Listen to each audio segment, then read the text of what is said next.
Now, Storm Watch 12 weather with meteorologist Josh Culbreth. Welcome back to News Watch 12 this morning. Of course, we have a ton of rain and snow that is flowing through the area for this morning. Snow levels right around 4,500 feet, and they'll be raising up to around 5,500 feet a little bit later today. Let's show you the rest of today and into tomorrow with Stormcast.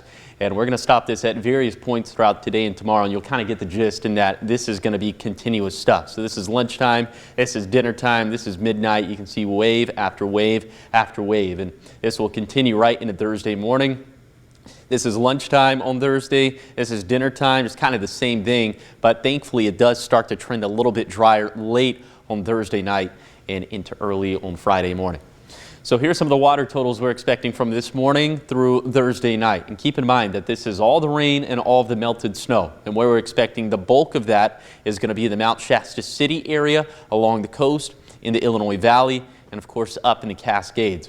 Not as much for the Rogue Valley, Shasta Valley or east side, but all of us are going to get beneficial moisture from this storm system. Snow levels for this morning right around 4,500 feet. A little bit later today they'll be up around 5,500 feet, and at their lowest for tomorrow morning, they'll be down around 3,500 to 4,000 feet. So places like Klamath Falls, Chiloquin, Modoc Point, and Mount Shasta City could see that transition to snow overnight and into tomorrow morning.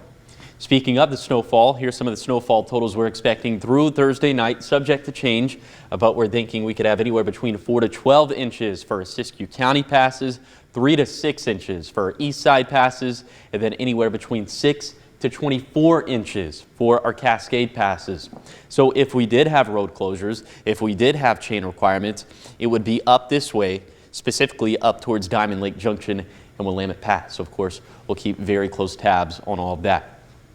So for today, on this Valentine's Day, it's going to be blustery, it's going to be wet, it's going to be cold out there. Back to the winds as they'll gust out of the south and southwest, upwards of 30 to 40 miles per hour. And then for tonight, the winds will back off, but they'll still gust between 20 to 30 miles per hour. Of course, at this point, we'll have pretty widespread rain and snow. That's going to continue right into Thursday, which is why we're going with high impacts for both today and tomorrow. But then after that, low impacts. Even though we'll still have a lot of wet weather to go, it's just that this storm system for Saturday is not looking as wet and it's not looking nearly as wintry. Hey, take a look at the temperatures over the next 7 days. Maybe we could flirt with 60 degrees again by the time we get to Tuesday. So that would be a nice little switch up compared to what we have right now. Okay, here's the 7-day forecast for the coast. Rain is likely for today and Thursday, and maybe a little bit drier for Friday, and then more rainfall is likely into Saturday. For Siskiyou County, rain and snow likely for today, specifically above 3,500 feet. A little bit drier into Friday, but then more showers looking likely for Saturday. And then for the Klamath Basin, again, maybe 3 to 6 inches on some of those east side passes, probably a trace to a couple inches for either Klamath Falls or Lakeview. And then for the Cascades, very dangerous travel up towards Diamond Lake Junction, also for Willamette Pass, Lake of the Woods, and the Memorial Summit. So if you can avoid traveling that way altogether, I would highly recommend that.